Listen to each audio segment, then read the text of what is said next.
मित्रों, सिम्फोनी का कूलर दो तरह का आता है। आप देख सकते हैं कि ये न्यू मॉडल वाला सुमो का सिम्फोनी कूलर है, जिसमें एक बिना स्क्रू का इसके देख सकते हैं कि इसके स्क्रू किसी भी तरफ से नहीं दिख रहा है। क्योंकि गर्मी का सीजन जब समाप्त हो जाता है तो अक्सर ये बरसात के सीजन में पानी निकाल कर लोग रख देते हैं और फिर उसे जब दोबारा यूज करना होता है तो उसे साफ किए बिना जो है कि यूज नहीं किया जा सकता, क्योंकि आप देख सकते हैं कि इसमें सफ़ेद रंग का गंदगी जम जाता है, जो यदि चलाएंगे तो ये जो वाटर पंप होता है उसमें चला जाता है और इस वजह से वो जाम हो जाता है। इसलिए उसे खोल करके साफ़ करना ज़रूरी होता है। और दूसरे ये देख सकते हैं कि इसमें गंदगी भी बहुत ज़्यादा भर जाती है ऑफ सीजन में। तो जब भी गर्मी दोबारा आती है तो इसे साफ़ करना बेहद ज़रूरी होता है। ये जो सिम्फोनी या जितने भी कूलर आते हैं उसके दो तरह के होते हैं, एक तो स्क्रू वाले, एक बिना स्क्रू वाले। तो सिम्फोनी का जो न्यू मॉडल अब आ रहा है उसमें कोई भी स्क्रू कहीं से भी आप देख सकते हैं कि नहीं दिखाई देगा। तो इसे कैसे खोल सकते हैं, क्योंकि मिस्त्री जब भी आता है तो मिस्त्री 200 से 300 से लेकर 400 रुपये मांगता है। ऐसे में आप 5 मिनट 10 मिनट में कैसे इस कूलर को खोल सकते हैं और कैसे अपने टंकी को साफ कर सकते हैं, चलिए मैं आप लोगों को बताता हूँ। देखिए, इसमें कोई स्क्रू नहीं है, सामने से भी कहीं स्क्रू नहीं दिखाई देगा, लेकिन आप इसको साइड में जब आप करेंगे तो देखिए यहाँ पर नॉक दिया रहता है। यहाँ पर देखिए नॉक है, मैंने इसको ओपन किया है और 2 नॉक यहाँ दिया रहता है और इधर ये देख सकते हैं ओपन लिखा हुआ है। यहाँ पीछे साइड में जिधर वायर गया है 2 जगह ओपन लिखा है, एक तो यहाँ और दूसरा यहाँ का। और फिर तीसरे साइड में जब जाएंगे साइड में तो यहाँ भी देखिए 2 नॉक दिया हुआ है।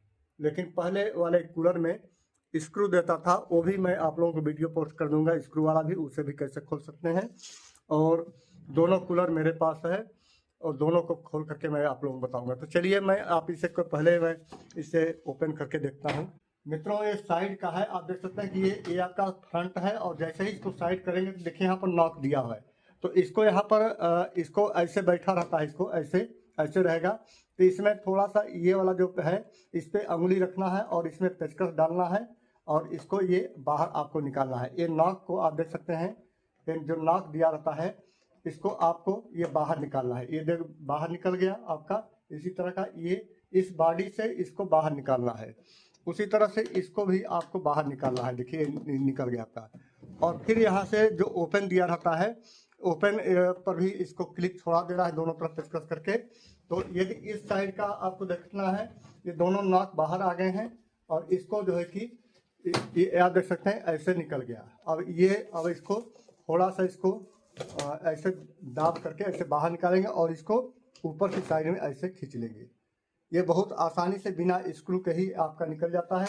और इसके बाद जो है कि आप संपूर्ण टंकी को आप देख सकते हैं कि ये जो नीचे गंदगी जमा हुआ है तो ये सब आप बिल्कुल साफ कर सकते हैं।